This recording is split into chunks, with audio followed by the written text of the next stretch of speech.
Friends, we just had a super busy weekend. It was a double market weekend, and we had two totally different booth setups. One of the setups, we had a full 10 by 10, 8 by 12 space, huge. We could use our full setup. The other one was just a single table setup. That's it, no extra space, just the table. So I thought it would be helpful, now that the weekend's all wrapped up, for me to give you some tips for how you can adapt your full-size booth into a smaller table-size booth. I'll walk you through my favorite display items, how I adapted to these different spaces, and how to decide which products to put out and display when I don't have room to display at all. So whether you have a full 10 by 10 booth market coming up, or you just have a table and a dream, this video should help you prepare for your next market with confidence, no matter the size of your booth.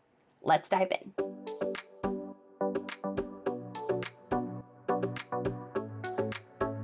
If you're new to the channel, my name is Lauren. I am the fiber artist, designer, and small business owner behind Garden Girl Studio. But in this video, we are talking markets. So let's dive in. In a standard market where I'm getting a 10 by 10 booth, I like to create a nice boutique style shopping space where people can browse, have lots of space to look around, and really enjoy their shopping experience. With so many shelving units and a big table, I have plenty of room to display lots of products. But at some shows, we only have room for a smaller setup, usually a single table. I've set up in cafes and art galleries before where there isn't enough room for a big full booth, boutique style setup. So in those situations, I just use my single table and we condense. This forces me to be super intentional about what I bring and what I use to set up. I am sure you know the feeling. So here's how I adapt my full-size booth to smaller spaces. And don't worry, I'm linking all the products that I'm mentioning in the description below, so if there's a tool that you think would be helpful for your next market setup, it's going to be linked below. So the first and most obvious way I adapt my booth is with my furniture. When I have a full-size booth, I have the shelves and a table. When I need to shrink down, I use just my 6-foot table. So in both setups, I use my 6-foot table. It's a classic and it comes in handy. One of the other big furniture pieces that I have to navigate is my big trifold grid wall. My trifold grid wall is great for larger booths. It helps me hang up my ornaments, my embroidery hoops, anything that I can hang my little wristlets onto a wall using S-hooks. But for a single table setup where I don't have the space for a big 5-6 foot grid wall, I have a tabletop modular grid setup. These are pretty easy to use. They're a little tricky to kind of fit together. Sometimes you have to kind of really work it in there, but it's great for a smaller space. Basically, I can make a wall. I can make like a little corner grid that sits on top of my table. I can also make shelves. I can make all kinds of vertical space happen directly on my table. So I can still display a good number of embroidery hoops and wall art and ornaments neatly in an organized display that's right on my table. I also sell jewelry. Jewelry is one of my biggest sellers. So when I have a big booth size, I go pretty big. I fill up at least 2/3 of a shelf just with jewelry. I have an assorted number of slotted earring holders that can fit a number of different earrings in each one, and they're movable, which I love. I have like these mannequin necklace holders. I have a mirror. I have a full setup. They take over a good chunk of a shelf. And what I really love about the slotted tiered jewelry displays is they're easy to move. So I can move them around my booth. If my booth starts getting crowded and more people want to look at jewelry, I can take one or two and move them to a different section of my booth so that people can shop simultaneously without disrupting the flow of traffic and making it a tough shopping experience. But when space is limited, I like using this 4-sided spinning jewelry rack. It spins right around. People can shop all 4 sides, so it's not just like a single face. I love this 4-sided spinning jewelry rack. It's compact, it holds a ton of jewelry pieces, it's sturdy, and it lets shoppers see everything just by spinning it around. It's a total space saver. It also brings the jewelry up a little bit to eye level, and I find that things that are at eye level are a little bit easier to shop and they're more likely to be interacted with within my booth. This was one of my original displays that I used in my market setup before we started expanding our jewelry line, and it's perfect for a tabletop setup. I also sell bookmarks and stickers. So if you have smaller items that come in like a little card rack or sticker rack, I love these wooden racks that I use. I assemble them on site. They're quick and easy to set up, and the good news is they come in a couple different sizes. So for my bigger displays, I have a 25 slot sticker shelf. And in my smaller single table setup, I can use my 16 slot setup, which is super duper nice. So I can cherry pick which bookmarks and stickers I think are gonna be most, I don't know, which ones people are gonna love at this event, and I can always swap them out mid-market. Both are lightweight, pretty easy to assemble.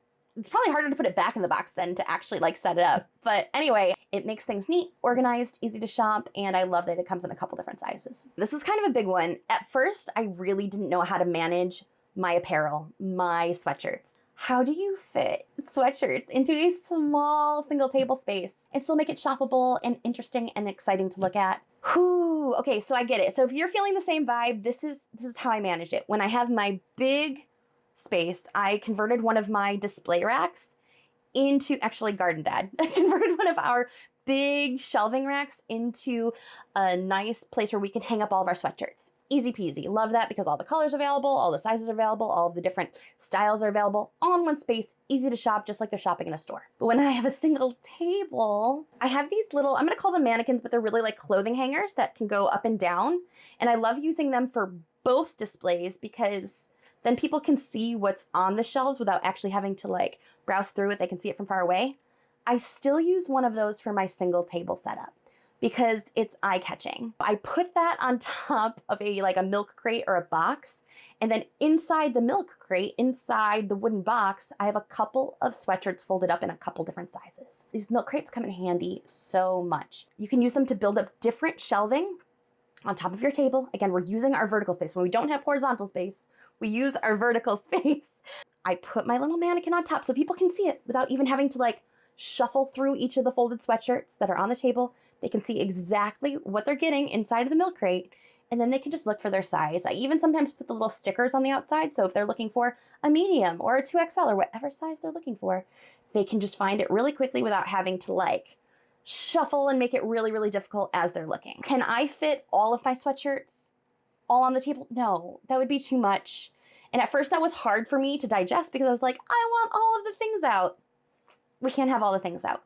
We can have the extras in different sizes or different colors below our table, underneath our table, or in storage nearby. Yeah, apparel can be tricky. So if you're selling t-shirts or sweatshirts, this has been my go-to. I've found that it works well. I've even taken a few custom orders. So if I don't have like the size with me in stock, I just take a custom order and have it ready for pickup, or I can ship it out.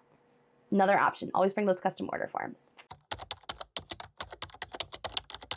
So a few display items that I use in both setups. These are like my core items that I like to use no matter if I'm going to have a big full 10 by 10 setup or a small single table setups. And the first one is, we already talked about this, a 6-foot table.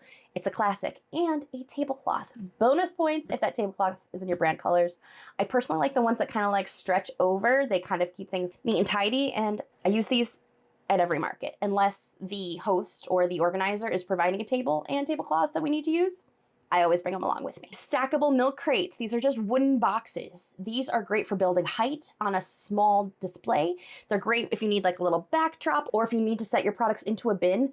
I love using these to create shelves. I love using these to create interest in my displays. I use my milk crates a lot. I even use them for my checkout stand, and I flip it the other way. I keep all of my checkout items inside the milk crate, and I put my signage on the front of it. The number I bring might change depending on how much space I have, but I always have a couple with me.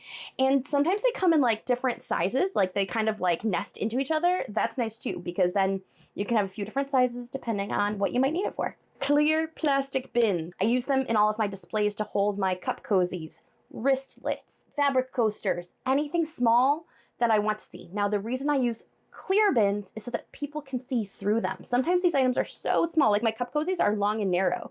If I were to just put those into a solid colored bin, no one could actually look at the patterns and the different fabric patterns. So I like the clear ones, and it makes it an easier shopping experience for them to browse through and really look at what you have to offer. S-hooks. I love S-hooks. Don't underestimate a good tool, friend. S-hooks are great for hanging items up. I use them for my grid walls, but you could probably use them on the sides of shelves if you wanted to. There's all different ways you can use these S-hooks. They come in super duper handy. I keep a pack of them right with my embroidery hoops that we can hang things super easily. A mirror. I always have a mirror for jewelry, sweatshirts to people. It's just a small mirror. It's a little like compact one, but I always bring it with me just so people can kind of see how like their accessories are looking. They can kind of get a feel for how their sweatshirt feels. It doesn't have to be huge. Just give them an option so they can kind of see and really picture themselves with your product. Trust me, it helps. I'm sure there's psychology behind it. I don't know what it is, but I always have a mirror no matter my display setup. I mentioned this one already. I always try to bring a mannequin, especially for sweatshirts and apparel, because then again, they can picture the sweatshirt, the t-shirt on themselves. They can see how it would fit, how it lays, how the applique sits. I love bringing, even if it's just a simple one, I just have a clothing hanger one and I love it. It's easy to break down. I can lift it up. It adjusts back down. These are absolutely great. And I like when you have just a single table, it's easy for everything to be flat. I want things vertical so people can see it and read it and interpret it. So the mannequins help create vertical interest so that people will come over and chit chat and talk to you and talk to me about my products. I know I mentioned this recently in a recent video. I will link it up above here, but I always have my iPad and my iPad spinning holder. I love it. Recently, I did a whole video about my Square setup and my inventory so I can track my analytics. Again, I will put that video up here somewhere if you're looking to, I don't know, just tighten up how you're doing your checkout system. But I always have my iPad. It makes checkout so much smoother. And I love my little spinning things so people can get their receipts and punch it in. I don't know, just makes me feel like a little more professional. Am I? No, I'm still the same bubbly me, but I don't know, makes me feel good. And sometimes when you're in a market, you need that confidence boost. So I don't know, the little spinning holder makes me feel some kind of good. So maybe it'll help you feel good too. I don't know. Maybe I'm the only one that needs that confidence boost. But if you need one too, nothing like a good spinning iPad holder. Business cards. Business cards and a business card holder. People need to know how to find you. It's great that you're going to markets. Wouldn't it be even cooler if they went to your Etsy shop or your website or followed you on Instagram or knew where to find you at your next market? I totally agree. Connect with people. Let them know where they can find you. Maybe today's not the day. Maybe today's not the day for them to shop. They don't have it in their budget, but they like your stuff and they're going to want to shop with you again in the future, and it'll help remember you. Even if you don't have business cards, have a spot where they can punch in and find you on social media or sign up for your newsletter, little QR code, a little something, a little informational about what your social hashtags are so that they can find you. Here are a few key tips to keep in mind when you are consolidating your booth setup. I use these anytime I am working on setting up and displaying in a smaller space. Know your audience, okay? And your audience might change from market to market. So know who is coming to the event, what they're going to be looking for, and the types of products that they might want to see and buy. Unless you're brand new and you have no idea what's going to sell, don't try to display everything. Hone your products for the audience that's going to be there. At this past weekend's market, I knew there were going to be a lot of artists, a lot of art collectors, and a lot of bookish readers. My kind of people. Love that. So I made sure to bring my art prints. I also brought artist supplies, brush roll-up pouches where people could store their brushes. I heard someone wanted to use it for their clay sculpting supplies. They could store it in these brush roll-up pouches, and my bookmarks. Know your audience, friends. You don't have to display everything. I know it's tempting, but it can get really overwhelming if you try to display everything in a tight little space. And just continuing with that, keep your extra items and your extra products nearby. Keep them under the table, have them ready and on hand so that if anyone is looking for something specific, you have it and you can pull it right out for them. I always let them know I have more inventory with me or more inventory below that I'm happy to grab for them. I even once had one of my shoppers that had been shopping with me for a while, remembered that I carried a Be Kind tote bag and I didn't have space. I did not have space on my table to have it out. So she was like, I wish you had your Be Kind totes. I don't see them. I'm like, oh, I do. I have them. And I had them in a tote below the table. I just didn't have space on my table to display everything. And I'm so glad she said something because she bought my Be Kind tote bag and I had it with me. So don't be afraid to tell your customers that you have more inventory below if there's something specific they're looking for, specific color, size, or product. It might just lead to an extra sale. And this is one it's a little bit different, but stay with me, okay? Stay with me on this one. Sometimes when I know I'm going to have a smaller booth space, I will pre-pack a separate tote. I will pre-designate items that I want to display at that market. My normal packing system is to have all of my bags in one bin, all of my sweatshirts in another bin, all of my hoops and embroidery hoops in another bin, and everything is separated so I know exactly where to find it. But for a smaller table display, I will cherry pick out of each of those bins the items that I want on my display table. And this helps because then I'm not fumbling through 10 bins in a small space trying to figure out exactly what I want to display. Nope, I'm gonna have all those bins nearby and handy in case someone wants to buy something, but I will designate a single bin that has a few of the products that I want to display, and I will prioritize those as I'm setting up.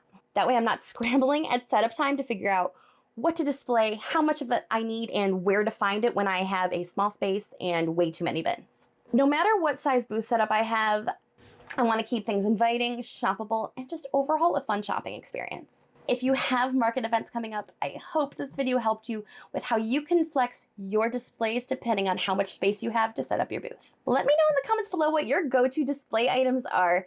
I'm all for community helping community, so if you have some go-to items that you just absolutely love, share them in the comments below so that we can get a discussion going on some of our favorite setup tips just to make market life easier. If you enjoyed this video, don't forget to hit that like and subscribe button. I have even more videos coming up. I'm gonna go ahead and link that square inventory setup as well as another market booth setup to give you some ideas if you're trying to figure out how you want to set up your space. It was so much fun chatting, friends. I hope you have a fabulous week ahead. And until next time, happy creating.